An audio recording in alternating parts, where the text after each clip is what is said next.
And I could see how, because of the way I'm wired, I would be more drawn to having kind of like a poly vision and value set while just being with one person. Welcome to Normalizing Non-Monogamy, the podcast where we interview incredible people from across the entire spectrum of non-monogamy to hear their fascinating stories. We strive to bring guests on the show who have a healthy approach to non-monogamy. However, it's important to remember that everyone does it a little bit differently, and the views and opinions expressed by our guests do not necessarily reflect our own. Additionally, we produce this show for entertainment purposes only. Please be aware that we aren't doctors or therapists. Consult a medical professional for anything regarding your health that you might learn about on the show. Enjoy! Welcome to episode 146. We're Finn and Emma, and today we are talking to Leah. She is a relationship junkie, I would say. Well, she say. Yeah, she self-proclaimed. Say. We didn't say. She say. And she reached out to us a few weeks back, sort of in the throes of a relationship crisis. Yeah, originally, kind of. A light crisis. Yeah, a light crisis. She was sort of being unicorn hunted and was a little bit like unsure about it, reached out to us and sort of accidentally fell into... Coming on the show? Well, it wasn't an accident. She sort of accidentally fell into non-monogamy, as you'll hear her talk about. But it's a great conversation about, standing up for yourself, setting boundaries, communicating, with compassion, and really just like self-discovery. So it's a fantastic episode, and we really hope you enjoy it. One other thing about Leah that we wanted to throw out there in the intro here is that she also, a couple of years back after getting ghosted on a date, and she'll talk more about this, but she started a Facebook discussion group around Esther Perel and her work, and it has grown to just about 12,000 members. So yeah. If it's something you're interested in, there are links in the show notes. She's doing great work and building a great community, and we love to see that. You should definitely go check it out. Hey, speaking of communities. Yeah. Emma, are you in any communities? We also have a community. Over the last year, we have grown an amazing community of over 100 people. At 0.1,000. As I like to say. 0.1,000 through Patreon. And if you're part of that community, you get to access to our private MeWe group. It's a chat app if you are not familiar with MeWe, so you can chat and communicate with everyone in the group. We also have monthly Q&As, and our next Q&A is going to be next Wednesday. That's September 30th. And if you missed next one, if you're listening to this after that, we'll have one in October as well. Yeah, we do them every month. They're not really so much a Q&A as they are discussion. Like a discussion and a chance to connect with other people. We do them twice. We do one at 9 p.m. Eastern and one again at 9 p.m. Pacific. You can join both of them if you would like. And yeah, it's just a fantastic time to connect with other people who are exploring non-monogamy. So we've been having a great time, and we love doing them every month. Yeah, we also have a women's group, and we have a monthly discussion call with that and a private chat for that as well. And it's amazing. We just had our last week, we had our last women's call, and we'll have another one in the middle of October. Yeah, those are super awesome. Mm-hmm. And we also have been doing virtual meet and greets. We'll keep this super short right now because we just did one this past weekend. It was fantastic. We had over 30 people. Yeah, we had a ton of people. It was great. Everyone was laughing, having a wonderful time. We've been doing these every month. We've got another one coming up on October 16th.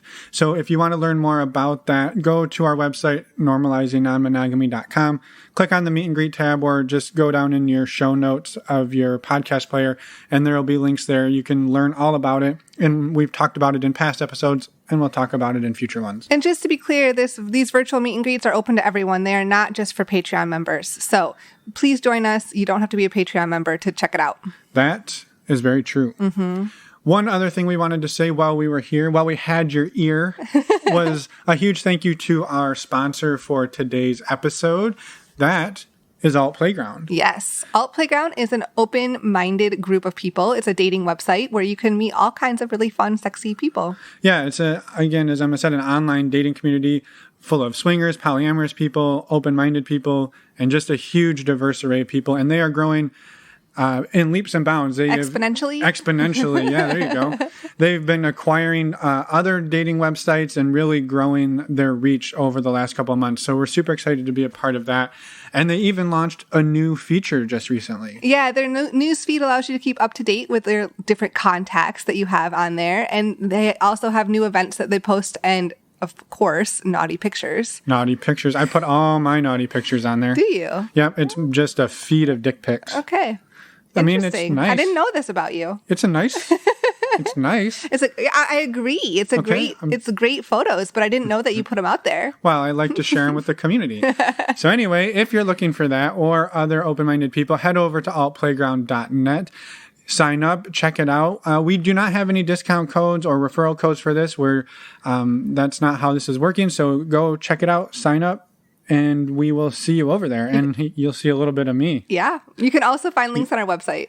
That is true. You actually won't see any pictures of my penis on this website. That was a joke.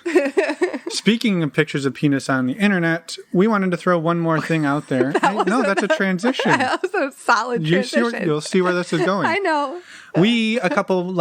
Back in the middle of the summer, we went to the online Hump Film Fest. We did. We've done it a few times in person, but obviously there's no going to movie theaters anymore. If you're not familiar with Hump Film Fest, it is hosted, created, founded by Dan Savage, one of the other smaller podcasts. You may not have heard of him. But anyway, these are fantastic. He's not paying us to say this. He doesn't even know we're saying this unless he's listening. But it's something that we found was a really great way to connect with friends. We actually did like a Zoom call with a couple of friends, and we all bought tickets and watched it together and then talked about it. And it was just a good time to chill out, relax, connect. And to be clear, it's the Hump Film Fest. It is amateur porn. It is amateur porn. Yep. You forgot User-submitted porn. Again, not my penis, but you will see other penises. And all different types and sizes and shapes of different everything. Porn, yeah. So it's pretty incredible. It's super awesome. Again, just throwing it out there because we love supporting other creators. And there are 3 more screenings of the 15th annual Hump Film Fest coming up the next 3 weekends. So go check it out. Links in the show notes if you're curious. In the show notes, they're at normalizingnonmonogamy.com, where you can find all sorts of things, including reaching out to us, saying hello, let us know how much you love us or don't love us. To find those show notes, you just need to click on the podcast tab. I want to make that very clear. And to contact us, you just click on the About Us tab, then click on the Contact tab. And you know what? Let's stop talking and go talk to Leah because it's a great story. Yeah, let's go. Thank you so much, Leah, for coming on the show. We're super excited that you reached out to us, and we can't wait to hear your story. So thank you for being here. Thank you, Emma. And I just want to throw out a lot of gratitude to you because when I reached out to you, I think I was in a pretty confused place, definitely uncharted territory. And you were just so thoughtful in your reply. And it was just really helpful for me in terms of better understanding the dynamics of the situation I was in. So thank you again for taking time to a total stranger to help them out. Well, thank you. I'm glad. Excuse me. I was actually, the first email response was Finn. That was me. I have to give him credit. I'm so sorry, Finn. It's okay. It's a team sport. We do. We tag team the email. So sometimes it's me and sometimes it's him. Okay. So that was you. Okay. Interesting. Nice. I just wanted the world to know that I have some wisdom. And I used every ounce of it into that email. But no, it was fantastic to hear sort of what you've been going through. And we're excited to take some of the things that you've learned over the last couple of weeks and months and years and your life, share them with the world. So do you mind telling everyone who is Leah? Yeah. So let's see. I'm 39. I live in Chicago and I'm actually a really big relationship junkie. So, Emma and Finn didn't know this when I reached out, but I founded and I lead a relationship group on Facebook. We're about 12,000 members from across the globe. And it's my purpose. And it's it's really like my passion. It's my passion and my purpose. I spend a ton of my free time creating events and conversations for the group. We just had Esther Perel on, the famous therapist, and she has a podcast called Where Should We Begin? So even though I'm very new to polyamory, I bring, some knowledge of relational skills to it. Yeah. And outside of that, I work in marketing and I feel like that's pretty much enough to get started. Yeah. Well, and I think it's really exciting that, like you said, you have a pretty strong foundation in relationships, love and all of that, but very new to the non-monogamy sort of aspect of it in terms of practicing it. Maybe super new. Yeah. I mean, brand spanking new. Yeah. So we would love to hear, how did you get into it? Because obviously you've done a lot of research on relationships. So have you known about non-monogamy for a long time and just now decided to give it a whirl, or did it just become apparent to you? Yeah. And you're like, well, I didn't know this existed. I'm going to go for it. I totally stumbled into it unknowingly. So here's what happened. I was introduced to a dating app actually through one of the group members who's based in Barcelona. And it's a dating app called Feeld, F-E-E-L-D. And it's known for being a little bit more open to alternative sexual experiences and relationship structures.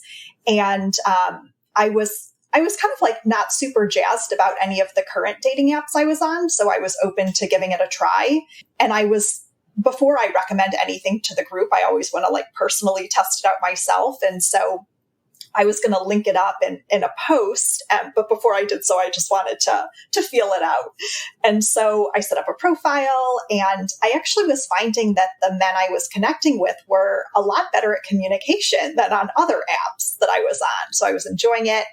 And there was a man's profile, and I wasn't necessarily drawn to his pictures. So his initial picture, like it wasn't like necessarily one that I would swipe on. But I noticed that he had listed as his interests tennis and badminton. And I was captain of my badminton team in high school. It was a huge part of like my high school experience. And it's a really like obscure random sport, right? And then tennis, obviously a lot more common, but tennis is like also a huge passion of mine. And so, I'm like, worst case scenario, maybe I'll get a new tennis partner.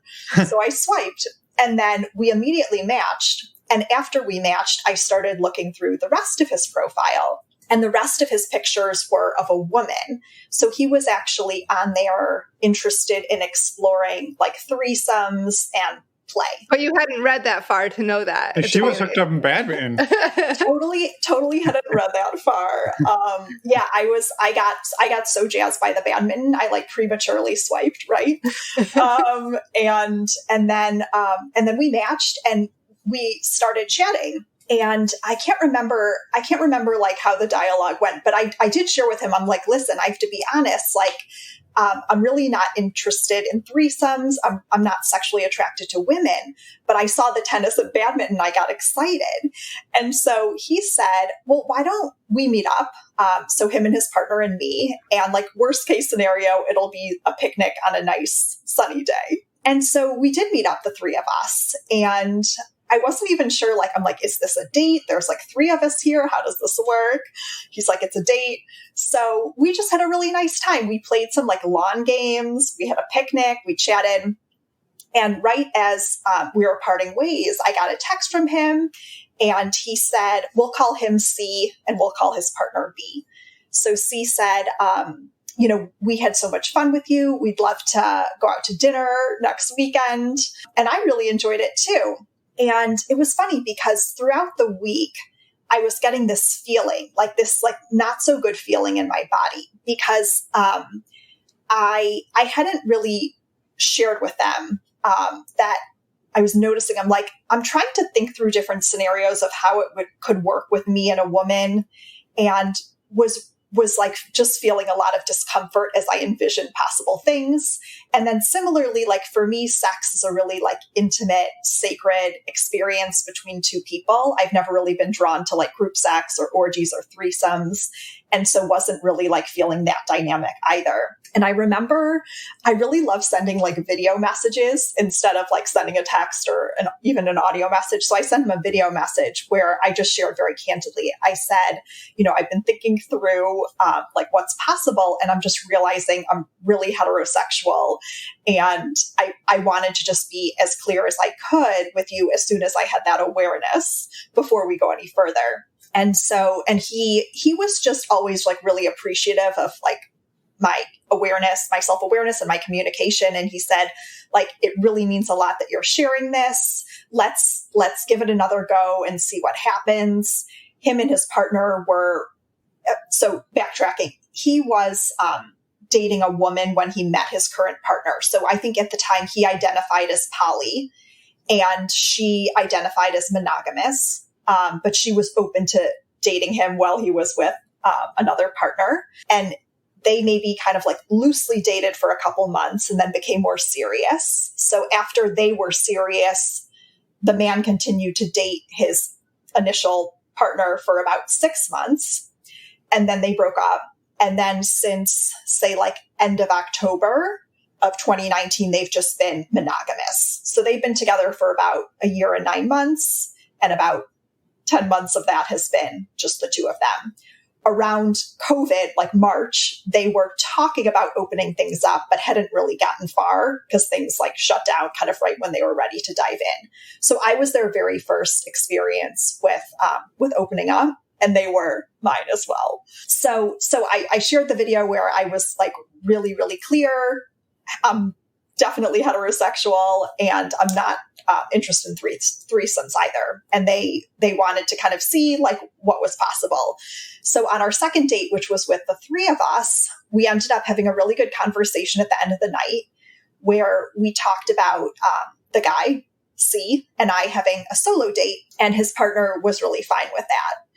And all throughout this time, I think he and I had very similar needs and communication styles. So the needs were around like he and I both love developing emotional and physical intimacy through texting and just I don't know, we're kind of like, you know, building off of each other and co-creating together. And it was like really amazing. That's actually one of like when I think of my needs in a relationship, like that's such a huge part of it. It's so like meaningful for me.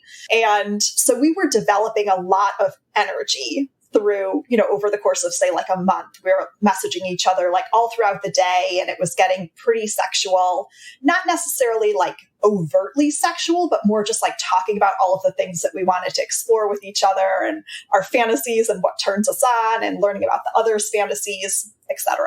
And so by the time we had our first solo date, there was a ton of like energy and sexual tension built up. And also because we're not able to kiss, it's just like taking that off the table puts kind of other things on the table because we want to connect and we want to be physical, but we can't kiss. So, you know, anyway. Is that a COVID because of COVID or because? Yeah, okay. I didn't know if there was another rules. Yeah. Okay. Yeah. Okay. So our solo date, we met up around 5 p.m. I think it was a Friday.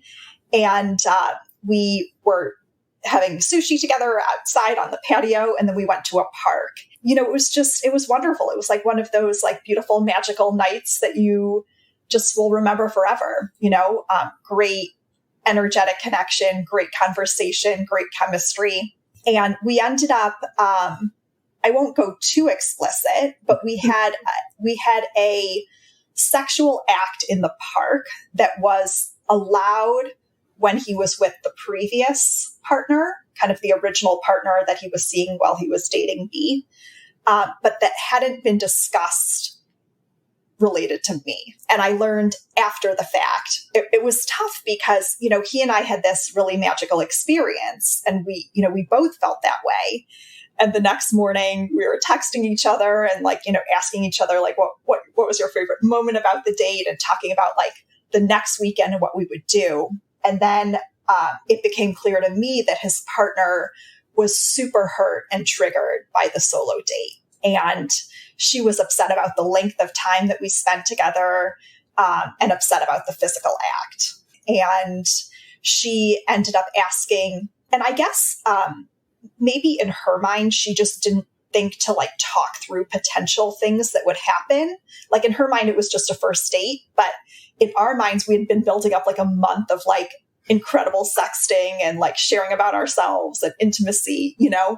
Right. So I think that they didn't end up like talking through potential things that could happen and therefore like her boundaries. And so she ended up in being hurt and triggered. She asked for 2 weeks of no contact. And she and I are pretty different in terms of our styles. So for me, when I'm in conflict, well, just generally, but especially when I'm in conflict, communication feels like a lifeline to me. Like, it's really important that we talk about it, that we don't wait 2 weeks, but like we address it as soon as the emotions have died down, say 24 hours or 48 hours, that we talk through it, that it's collaborative, that I'm included. And basically what she was requesting is that he not contact me, and they sorted out the two of them. And I felt really kind of like objectified a little bit, like I wasn't being treated like an equal human being with feelings, and needs. And also like really shut out and just kind of like suddenly dropped. And additionally, like I was a threat and not like a complimentary or contributing member of this dynamic. Right. So the 2 weeks pass and we reconnect, and C says, unfortunately, B and I are not on the same page right now about non-monogamy, and it's not looking like we will be anytime soon.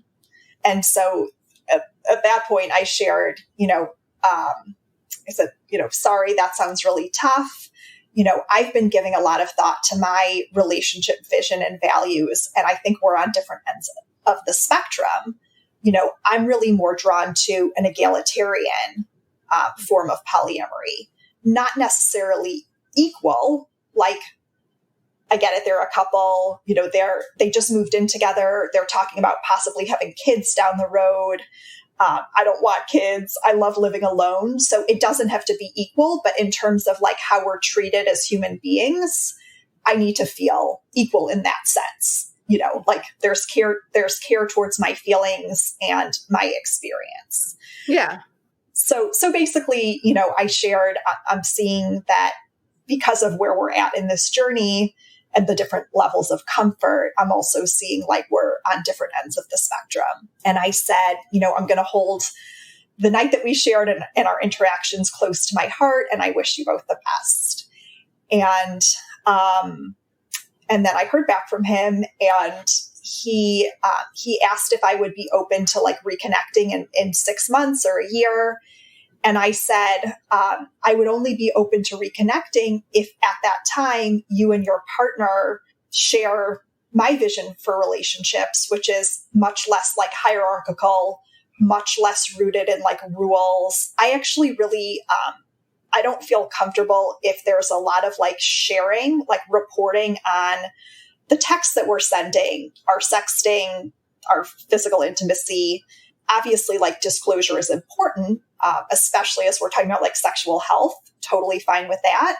But I really value privacy and intimacy. To me, it's, again, I said it earlier, it's like this sacred thing that's shared between two people.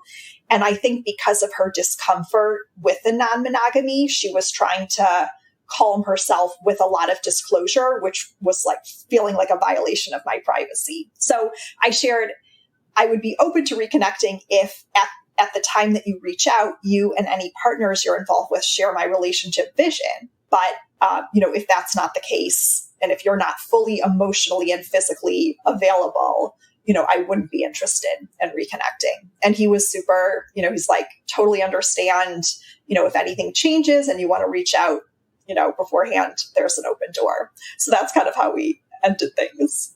Yeah. Well, thank you. Thank you for sharing. Yeah, no, thank you so much for walking us through that. And so just to be clear, like that's your only, so to date, like your only main polyamorous experience, correct? Not even main, my only one. Your only one. Your only one. But, well, and I guess it brings up the question, is it something that now that you've started to learn about polyamory and you've probably done some research and you've done some soul searching on what you want out of a relationship, do you think that it's a model that you would be interested in, and maybe perhaps different forms where you have 2 or 3 or 5, whatever the number, partners, and they may have some other partners, or, I guess there's still maybe you are another in a triad of some sort, or a V, or whatever the dynamic. Is it something, long question short, Jesus.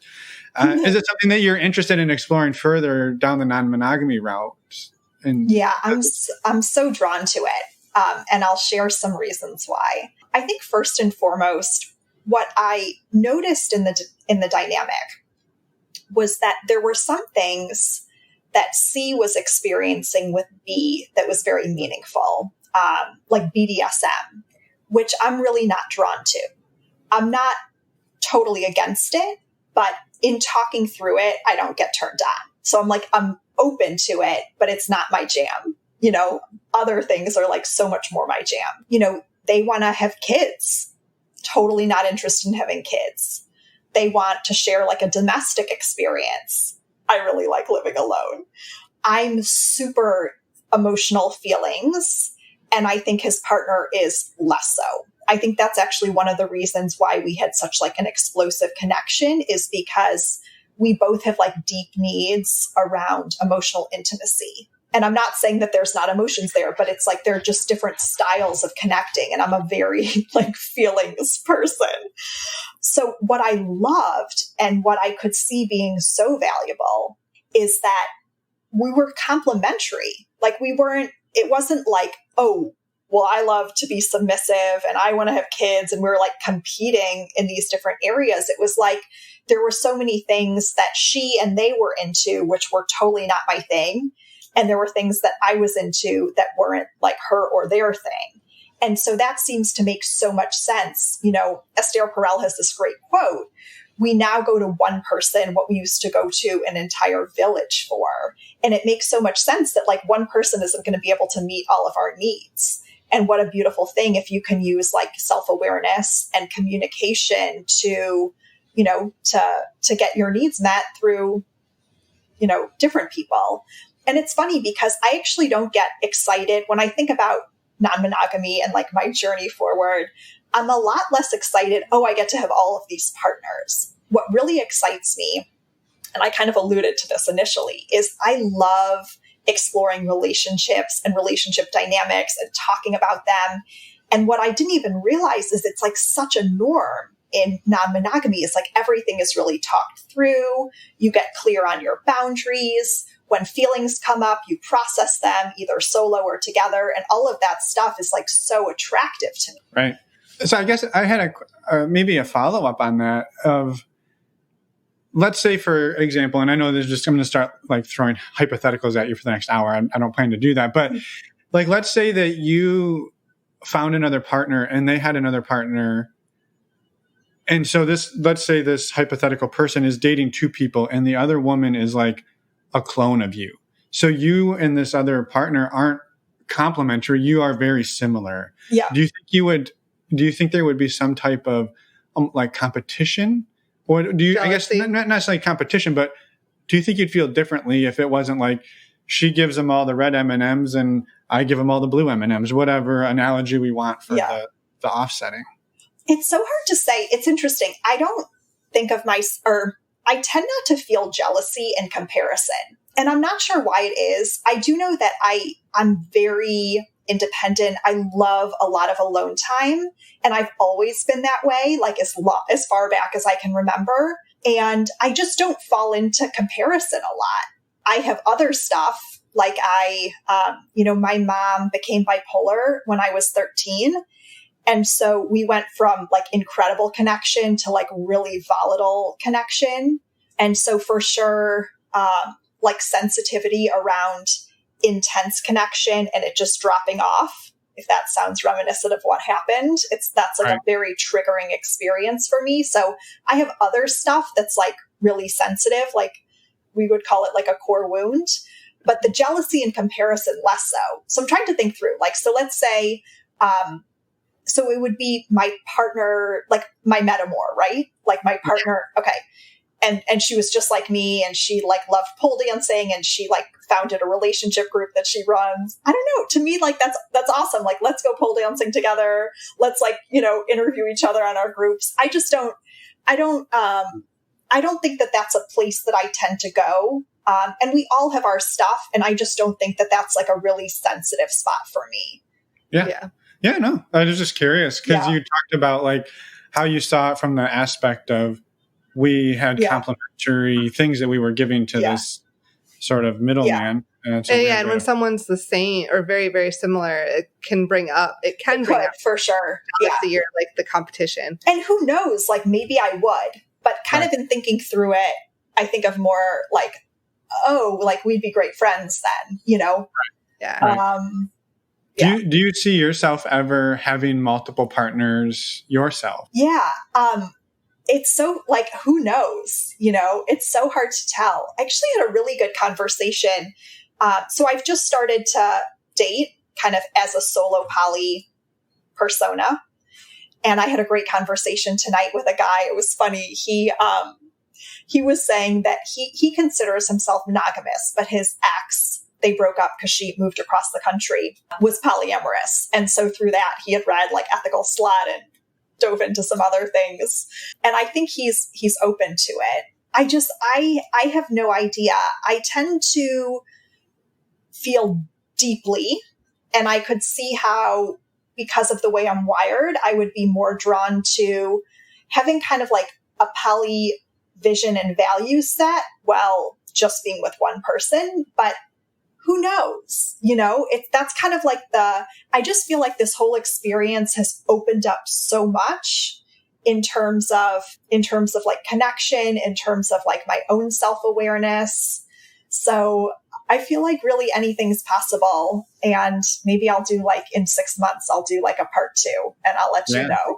Yeah. Yeah, no, I love that. And I think it sounds like, you know, for you, and this is something that we've talked a lot about, is like the polyamory, and it's really a mindset, and it's a set of communication. Like there's things that come along with it that are more than just you have multiple partners. Like there's so much more to it than that. And that you're really keyed in on, like, I found that the communication was better, and that the consent was better, and that all of these things were better because they were like, they weren't hidden. They weren't swept under the rug and assumed. You just talked about them openly. Yeah. I really see it as almost like a philosophy where, you know, so often in like, in conventional culture, in the way that movies and TV talk about relationships, it's like the you complete me or you're mine. You know, there's this like possessiveness.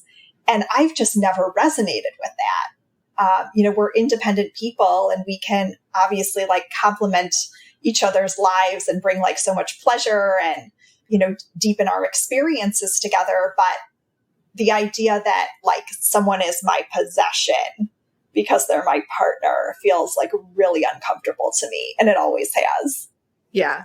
I quoted Esther Perel before, but I'll quote her again. She says, our partner is always on loan with the option to renew, kind of like a library book.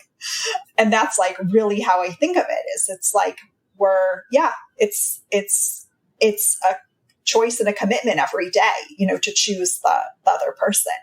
Yeah. I'm just curious too, in any of your previous relationships, did any of this ever come up or just be discussed or anything? Nothing. No, in fact, it's interesting because my last relationship, I wouldn't call this a relationship, obviously, but my last really meaningful relationship was with a man. We started out dating, and I don't know what his experience was. For me, there was no physical chemistry. It was actually like negative physical chemistry, if you will. And yet he has such a place in my heart. I connect with him so deeply on like a soul level. And about 3 months in, I shared, I gave it like as good a shot as I could, you know, and was very open to trying to see if we could develop the physical chemistry. Wasn't there. And so, you know, I shared that with him as delicately as I could, and also shared how meaningful our connection was to me. And I had mentioned to him, would you be open to exploring consensual non-monogamy? And that horrified him. And I think the reason why is his dad was a chronic philanderer. And so his association with his father is just like infidelity, cheating, so many women, so many partners. And I think because of that, he was not open to it, you know. But in doing a lot of reading about polyamory, it's actually super common for people to have a partner, maybe it's even a nesting partner, it's not a sexual relationship. It's because of their bond. And so if this person that I was just talking about had been, open to that, would have loved to explore that with him. Unfortunately, he wasn't. So that kind of momentarily came up in that relationship. But other than that, no. Yeah. So you had been because you've studied relationships and everything, you've been aware of non-monogamy, but you maybe haven't dove into it as deeply as you have the past few months. Yeah. I don't know what it is. If it just kind of never occurred to me, or maybe I wasn't ready for it. That's okay. Yeah. Well, what are some of the things maybe that you are really excited to explore with it? And on the flip side, maybe some of the things that you're a little concerned about, you've gotten a little bit of a taste of how it can maybe not go the way you hoped. But are there other things that you're worried about or that have come up now that you're oh, now I got to watch out for this and that? Yeah. So it's interesting. I was listening to a multi-amory podcast episode on, this is so dorky. This just shows how much I nerd out on this stuff. It was on cognitive biases in relationships. And they talked about this phenomenon called reactance, which is the tendency when we have our personal freedom in some way diminished. Let's say it's through a rule or through another person. Subconsciously, so we're probably not aware of it, we're going to push back against the rule as a way to regain our personal freedom. And even if it's something that we don't have a big desire to do, we're going to do everything in our power to do that thing. And again, it's often not on a conscious level. And so what's interesting is, I've been doing a ton of reading and listening and learning about rules versus boundaries versus agreements and how to structure relationships. And what I was noticing is in my dynamic with this guy and this couple, every time we would talk about a sexual act that we wanted to do together, he would say, I just need to run this by B. And I remember every time he said that, it was I had a really negative reaction. It almost felt like a parental experience where I was, a teenager and I have to check with mom before I get to, drive to my friend's house, but it was about my own body and my own pleasure. And so one of the things I'll definitely be keeping an eye out for is, the idea of rules that are imposed to control another person's behavior versus sharing boundaries that put limits on my own. So my sense is people who are newer to non-monogamy are going to veer towards rules because the sense is you want to protect the existing couple. And one way, there's this illusion of protection with rules, although we know that, anytime you're involving people in feelings and sexuality, rules pretty much go out the window pretty fast. And so, yeah, I'll definitely be looking for people who are clear on their boundaries and are less so looking to impose rules on a new partner, say a third, and rather are able to articulate, here's what's okay with me. Here's what I'm comfortable with. Here's what's not. Here's what I do personally when this boundary is violated. So, for example, an easy example would be around sexual health. I'm not comfortable with my partner being fluid bonded with anyone besides me. And if I learn that happens, then I will use protection with him. Something like that, where it's the locus of control is within you. Right. Well, I was on that sort of along that same vein. If in this situation that you were in, if he had come to you and said, here are, my partner and I have talked about the things that we're both comfortable doing, and she would prefer I not have, vaginal intercourse with another woman, whether or not it was protected or unprotected. So we're allowed to do everything up to that point. Would that still for you be a sort of a warning sign, right? Because he's coming to you ahead of time and saying, these are our limits, these are our boundaries. It's not, hey, I'd love to do this. Okay, let me go check. Yep, she says I can do that. hey, I'd like to do this thing. Let me go check. I can do that too. It was coming to you ahead of time. Would that be a different outcome for you? I have so many thoughts about this. So the first is I feel strongly that I need to be included in conversations. So of course the couple can discuss solo what's comfortable, what's coming up for them. But at some point, it needs to stop being like this middleman situation. Mm-hmm. So let's say hypothetically, all three of us sat down together and B shared, I'm not comfortable with vaginal intercourse. I would want to know, what do you make it mean? Like, why that rule? What's the reasoning behind it? What do you make it mean when C has vaginal intercourse with someone else? I really want to get to beneath the surface of the rule. You know, if it's like, I'm afraid, you know, he won't want to have sex with me, I feel like that's like really a bigger issue that needs to be addressed before anything else happens, right? Because anytime there's that much fear, then that's the dynamic that I'm playing in. And to me, like, love is, it's expansion, it's boundless. I don't want to be constantly like entering into this fear dynamic where it's like, I'm this threat. And if vaginal intercourse happens, then, you know, the relationship is at risk or like threatened, you know? Right. And then the third piece is, to me, it's not like I love touch, and there's so many different types of touch that like send me to the moon. Even like non-sexual touch, like just having my leg rubbed, you know, I love. But to me, it's more that it makes me super uncomfortable to have a non-participant in the sexual dynamic or in the relationship, like set rules for it. And I know that like it's really common. It just makes me uncomfortable. And it's at that point, it's not even about vaginal intercourse, because there's so many other things that are enjoyable to me. But it's about the fact that like rules are being imposed on my body and my pleasure. It's just so foreign to me. It's not something I would ever want to do to someone else. It feels really dehumanizing. And yeah, I don't know if I would want to enter into a dynamic where there was so much fear or there was that power dynamic. Yeah, that's kind of my thought. What are your thoughts? No, I don't.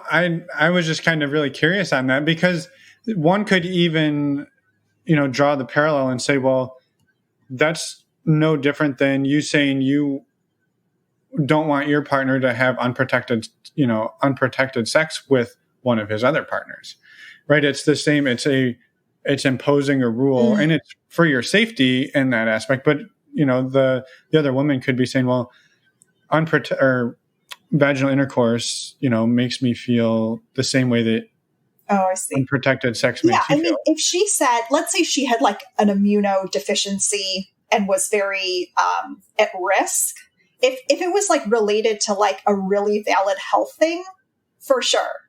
If it's related to like, he might like it with her more and not want to have sex with me, that's not okay. Because again, that's like the energetic fear dynamic that I don't want to be a part of, you know?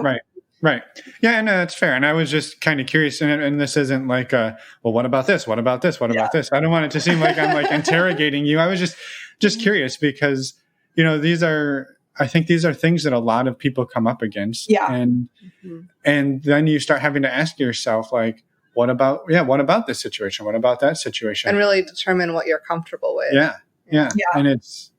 And a lot of times you don't even think about that situation until you're in it. And then you're like, oh shit, I didn't ever think I'd be here, you know, sitting at a table with two people where he's having to ask her if he can do this thing with me. Like, that's probably not something you imagined would ever happen, you know, 6 months ago. Yeah. It's so weird. It feels so weird to me. And I would even say, like, again, it's not about the sex. I think it's really two things for me. It's the fear, and it's the someone telling someone else what they can do or can't do with their body. Right.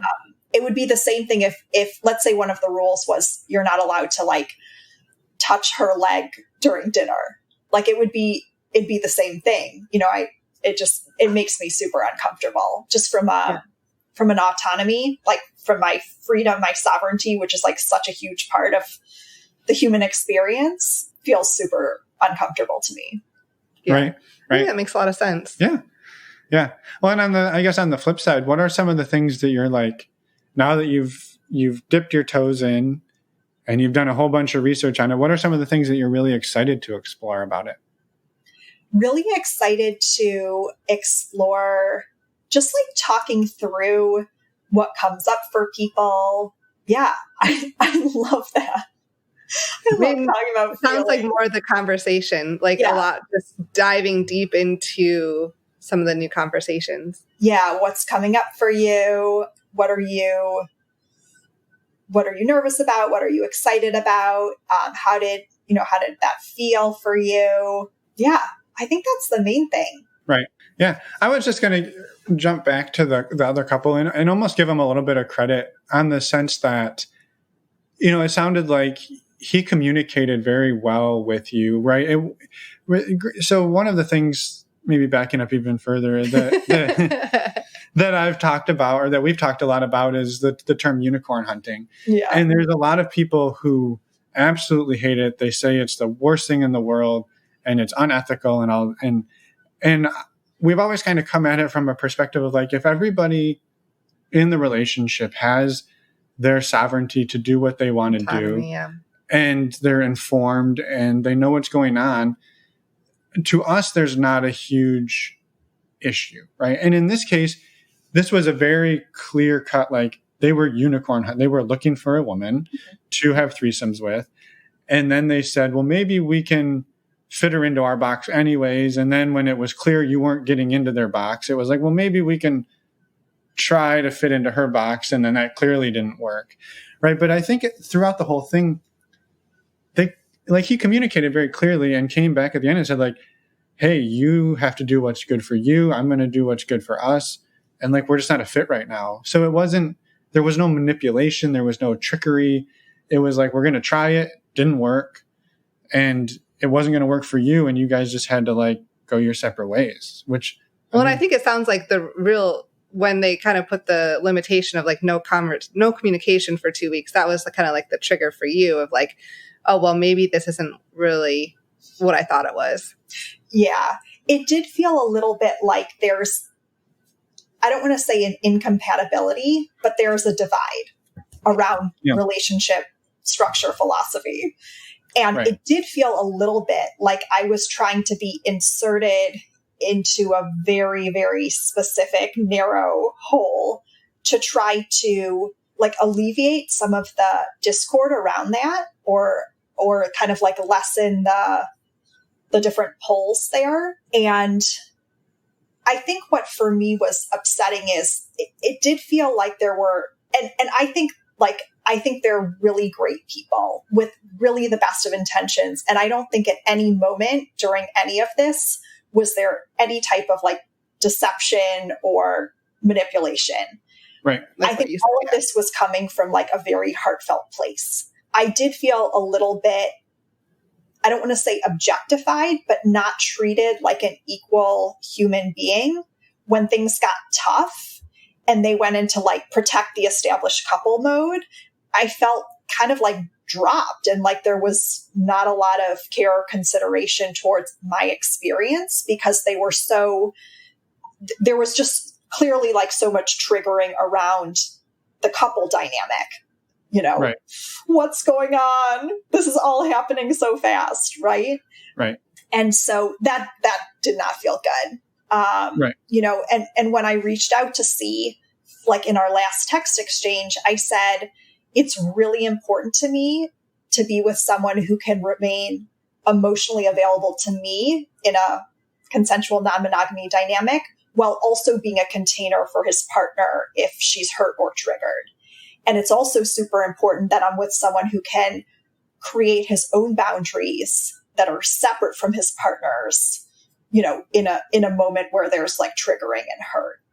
Because that's one of the things I noticed is like I don't think he needed 2 weeks, but I think because his partner was triggered, he took on her boundary. And I don't know if that was like her telling him like, you absolutely cannot talk to this person, or if it was him seeing her being hurt and saying, okay, she doesn't want me to contact Leah, so I'm not going to. And him not like having his own voice. I know they're seeing a poly couples therapist. I don't know if like the couples therapist said, you absolutely cannot talk to this woman for 2 weeks, but whatever it was, it felt really shitty. And this person who was like super emotionally available to me suddenly became not just like emotionally unavailable, but physically unavailable. Right. And to me, that's just a deal breaker.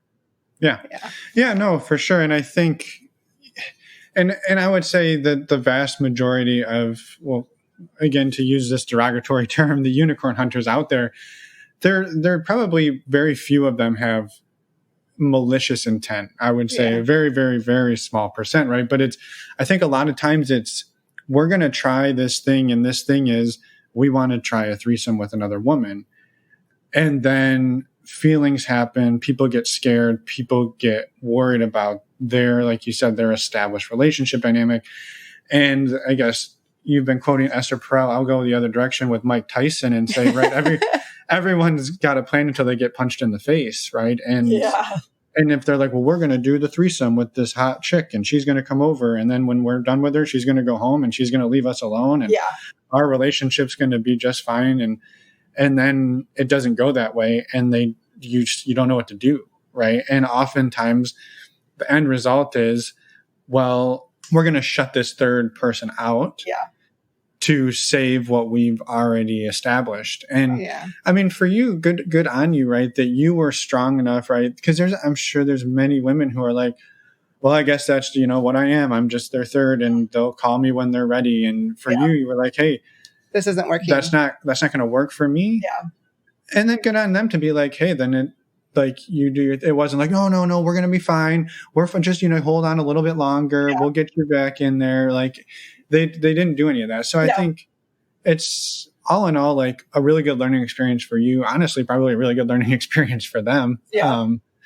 And one other thing, I was curious if he had come to you and said, hey, I really like you. I want to continue exploring this, but like, this didn't go how we had planned on. Mm-hmm. And I want to continue exploring this, but I need to take a step back so her and I can work through some things so we can come back at this the right way. Would that have felt better than she says, I can't talk to you for 2 weeks. We'll see you in 2 weeks. Okay. So you're saying rather than the 2 week pause, if he had said, B is really triggered and hurt, and we need a couple sessions with our couples therapist to deal with this. Would you be open to taking a pause? That would have felt very different to me. I think I also, just because of what I know about relationships, it just is so clear to me that this is not a welcoming, energetic dynamic for me to be entering into, right? There's a lot of like fear, and I'm not saying it's invalid. I'm just saying what I'm sensing is it's just, they're not ready for someone else to enter into their dynamic right now. There's so much they need to get clear on and they need to work through before it would be a safe space. Right. So as much as, I told C, I'm like, I don't feel this connection often. I'm like, this is maybe like a once or twice in a decade type feeling that I'm having. And yet still, it's like an absolute no-brainer to me. It's not a safe space to enter into. Right. Yeah. Right. That's tough. That's a tough call to make. Yeah, and I think the reason I was kind of asking that is because I would venture to guess that in the future, right, for anybody exploring non-monogamy, like you may enter into a relationship with somebody who's already in a relationship, and that may be something that comes up where they're like, hey, like, I really want to keep exploring this with you, but I need to pull back to sort out some things in this other relationship. And in a way to do that without making you feel less than the other partner, but also like they at the same time, that other relationship is still very important to them and they don't want to lose that one. Yeah. And that's a really hard place to be. Yeah. Right? Like, I don't want to lose you. I don't want to lose them. Yeah. I need to I need to get my own shit straight. And I understand if you're not going to be there on the flip side, but like, I can't pretend. And maybe it's delivery. I feel like that's kind of what he did or was trying to do. I think,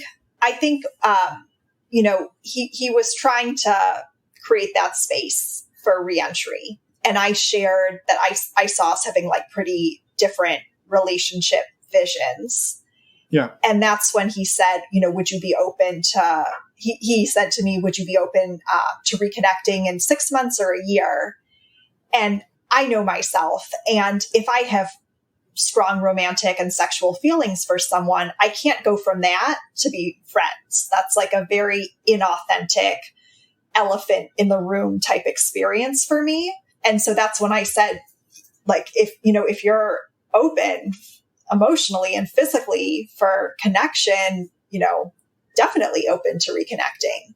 If it's just because we had a beautiful connection and you want to stay in touch with me, but you're still with this partner and she's not open to non-monogamy, no, that's not a fit. Right. Yeah. Yeah, for sure. For sure. Well, thank you so much for sharing so much of that relationship too. I think that it was only like your only non-monogamous experience, I think it was super powerful and had a lot of twists and turns that I think, we touched on a lot of really important pieces of it. So thank you. Yeah. Thanks to both of you. Yeah. Well, was there, any other thoughts that you had on, as you start to go back out there and look for other people? First of all, do you think you'll continue using Field? And if you do, have you tweaked your profile to maybe put the right bait out there for the next? Or have you tried any other dating apps or websites? Sources. So I definitely updated my Field profile. So I'm identifying as solo poly. I would say there's not massive familiarity on Field. There is like greater self-awareness than other dating apps, but I still think that a lot of people, when they're on dating apps, don't even read the profile. It's pictures for the most part. So even if you do have someone who reads the profile, 50% chance they'll know what solo poly is. That's fine. And then I've joined a couple discussion groups on Facebook about polyamory that have been great. And what I learned, to my surprise, is that OkCupid is actually really the front runner in terms of non-monogamous dating. And they even have specificity around monogamous or non-monogamous. And I haven't been on OkCupid probably for 20 years. But I did restart a profile. And, the gentleman that I mentioned earlier was someone who I met on OkCupid. And, making connections and there's a lot of responsiveness, which is nice. So yeah. And in terms of lessons learned, I'm really early on asking people, what draws you to non-monogamy? How do you structure your relationship?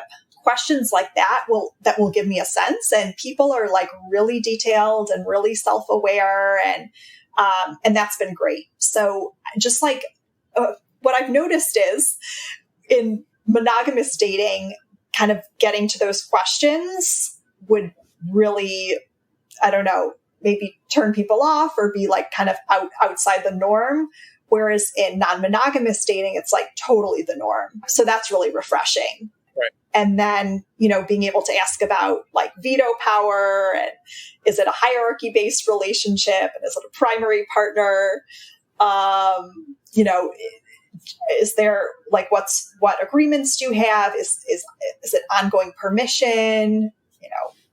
Just kind of getting clarity on what dynamic I'm stepping into. And it's interesting because I've been really listening to a lot of podcasts, and what I've heard is a lot of people stay away from couples that are in their first 2 years of opening up, because there is a lot of opening and then closing and then sorting through feelings and then reopening and then something else happens. So that was really interesting to hear too. And just something to consider as well. Right. Is dating somebody in a monogamous sense something that you're still open to, or have you jumped off the monogamy train and you're full on non-monogamous or bust from here on out? To me, it's more of a philosophy. So, for example, the guy that I was chatting with earlier today, who said he identifies as monogamous, but he's read Ethical Slut and he's had partners who've been open to it, and some elements really resonate with him. Great. Right. I don't need them to like have 10 partners, you know, but it's more of a philosophy that like your partner isn't yours, you know, it's a choice. It's a conscious choice that you make every day in choosing them. Like things like that really resonate. And, you know, I shared with him tonight, like not looking to have kids, like really like living alone, like not totally against marriage, but also like don't dream of, you know, having a wedding every day. So I'm finding myself like being like really just forward about that earlier on. And I think it will either resonate with people or it won't. And if it doesn't resonate, great. And if it does, great. Yeah. No, I love that. Yeah. No, I do too. Is there anything that we haven't talked about that you wanted to talk about? And we also wanted to give you the opportunity to maybe talk about your Facebook group a little bit and the community that you've created, and maybe how people can find it, join it, be a part of it, even though it's not necessarily non-monogamy specific. Again, we're not like shut down to anything that's not non-monogamy here. Yeah, so totally. Just if it's a resource that helps people, we'd love to put it out there. Great. For me, one of the big lessons learned is I feel so self-honoring in how I handled this situation. I think that for quite a while, I've had strong self-awareness and good boundaries. I think where I haven't showed up for myself as well as I would like is when I have felt really strong connection, which I'm just someone, I don't feel that super often. And when I'm with someone who's like deeply meeting my strongest needs that tend not to be met, which are like emotional intimacy, physical intimacy, like really great communication, it's been hard for me to like, as soon as I see that it's not going to work, that I share a boundary and they're not able to honor it or whatever it might be, that I've ended it immediately. Or exited the dynamic, or however you want to say it. And I did that in this situation. And there's, as painful as it can be to feel the sense of loss of someone who, was really just like exploding your world in so many good ways, there's no better feeling than like honoring yourself and your needs and not self-abandoning to save a connection that's really meaningful for you. And so I would say to anyone who's going through a similar situation, whether it's polyamorous or monogamous or early stages of dating, that there's just so much value in being aware of your needs and being able to show up for them. So that's a huge lesson and a really beautiful moment that came out of all of this. Yeah. Thank you for sharing that. Yeah. And doing that, I mean, that's easy to do, right? If like the connection isn't there or whatever. But if you're like, if everything's off the charts, except for this piece, then you're like, so fuck, hard. I don't want to do this, but I'm going to have to do this. Yeah. And it's been cool because I've been sharing the story in this group that I started on Facebook, and it's been so fast. It's a very engaged, curious, open, vulnerable community. And I've been getting so many DMs from people who are trying to show up for themselves and have boundaries and struggling and asking for my advice and like asking me to like craft a script for them to communicate a boundary with a partner, which is all stuff I love. Like I dork out on that. But it's amazing. Like there's so much power in sharing your story, and from a place of both like vulnerability and self-awareness and self-honoring. And so I would also encourage anyone, if you've had an experience, like find a safe platform to share it and use your story to be like of service or to inform or inspire others. Mm-hmm.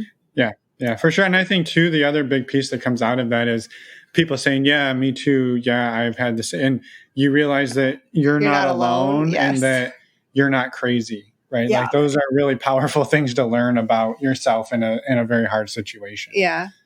And my question, I'm curious, like, what drew you to start that?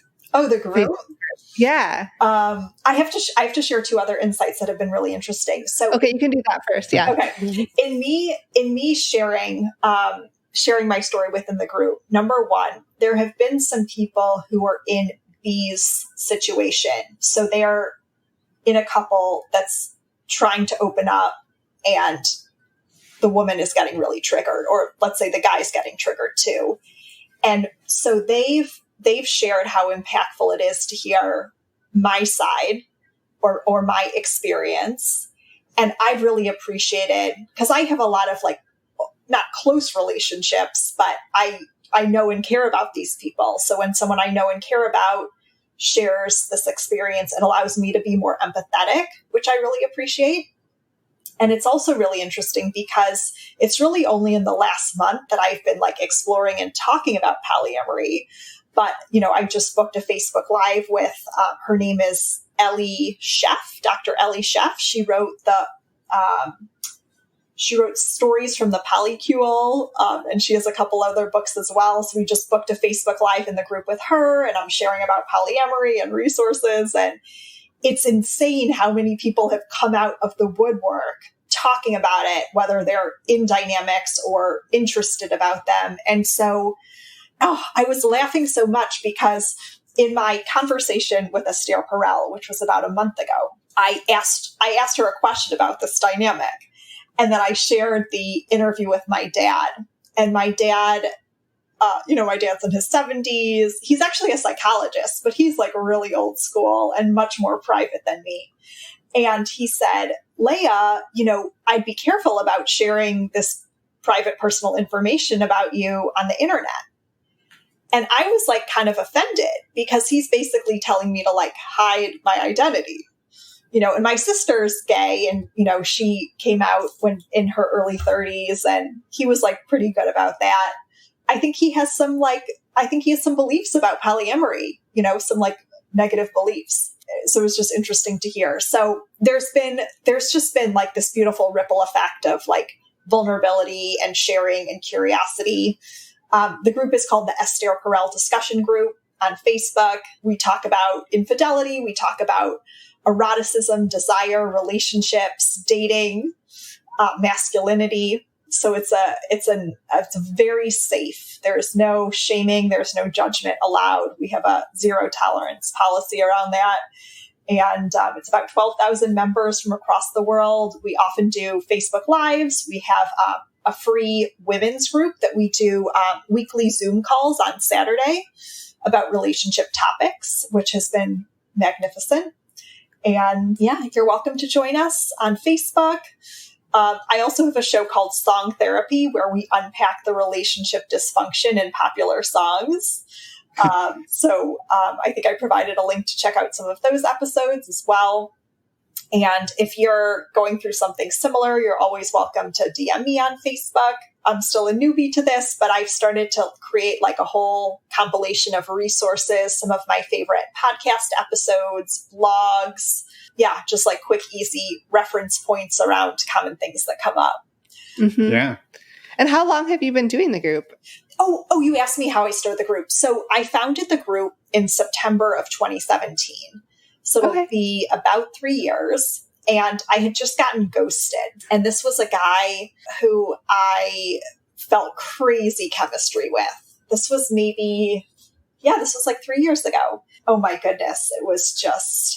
It was really amazing. And we only dated for 2 months, and he ghosted. And right after that experience, I was at an event called Summit of Greatness that's put on by a podcaster, Lewis Howes, who has a podcast called School of Greatness. And every year, he brings about 10 incredible speakers to his hometown of Columbus, Ohio, for a summit where we're doing like high intensity workouts, and there are like parties with amazing DJs at night. And then we're learning during the day. So all things I love. And the very first year I went, Esther Perel was the speaker that stood out to me. And she had this closing line in her talk. She said, in dating and relationships, we're often picked for a role that we didn't audition for. And I didn't know this at the time with this guy, but he was just out of a long-term relationship when he met me. So it was like the type of thing, like he had a really nasty breakup, and then that night he joined a dating app.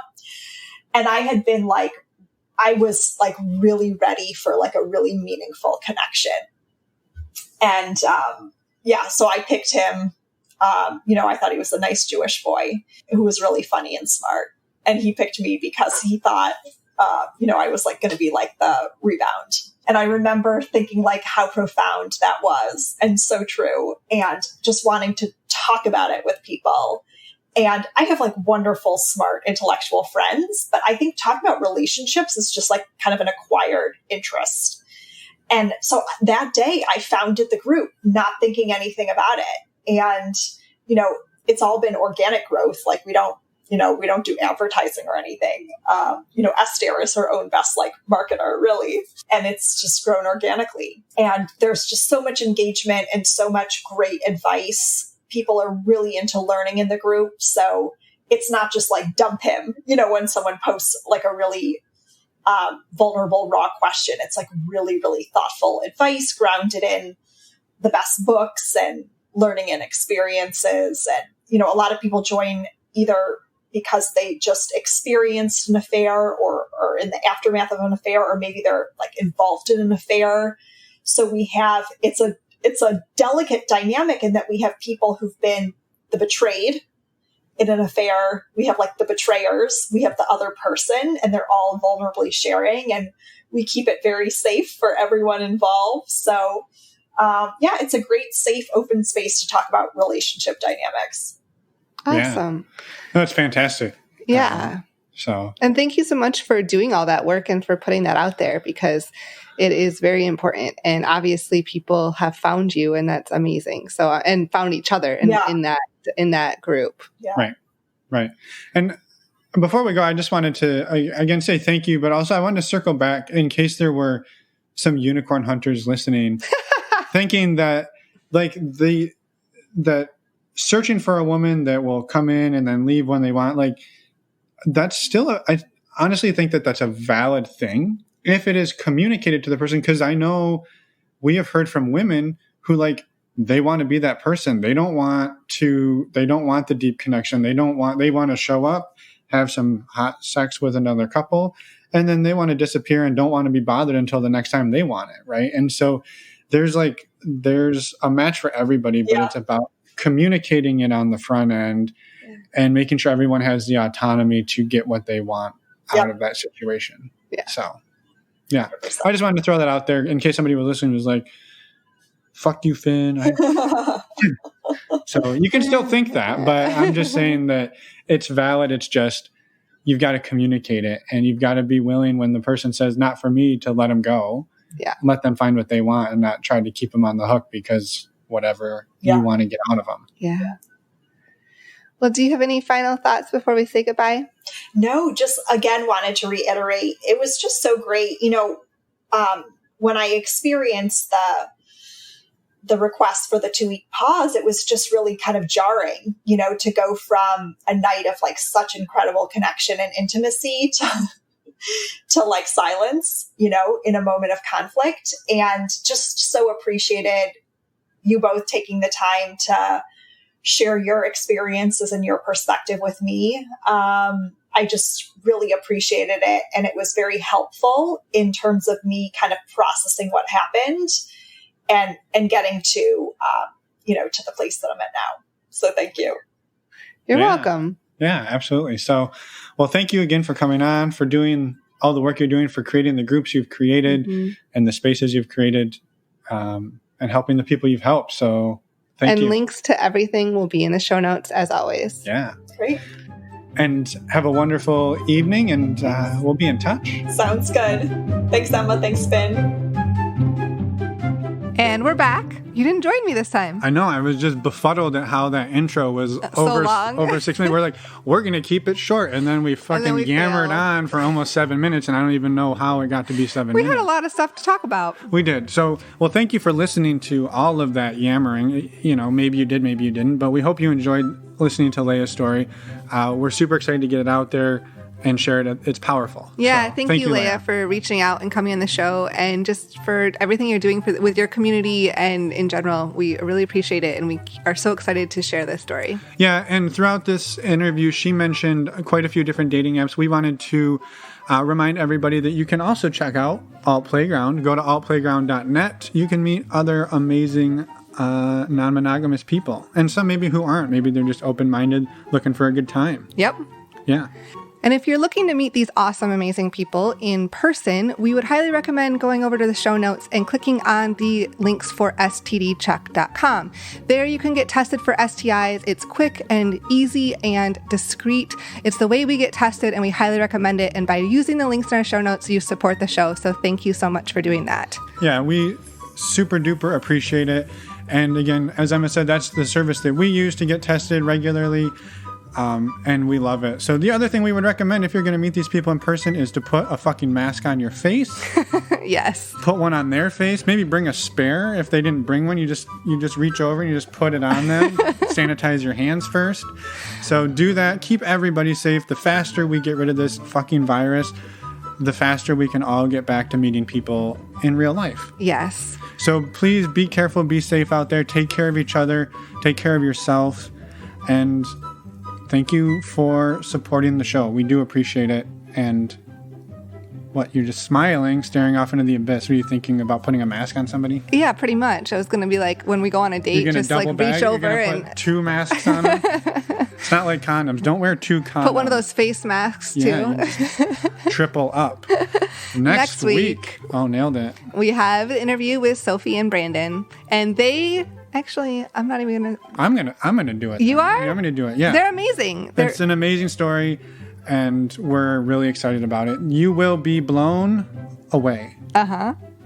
Okay, we've been rambling a while. Yeah. Thank you so much for listening, and thank you, Leah, again for coming on the show. And we'll see everyone in a week. Yes, ma'am. Have a good week, everyone.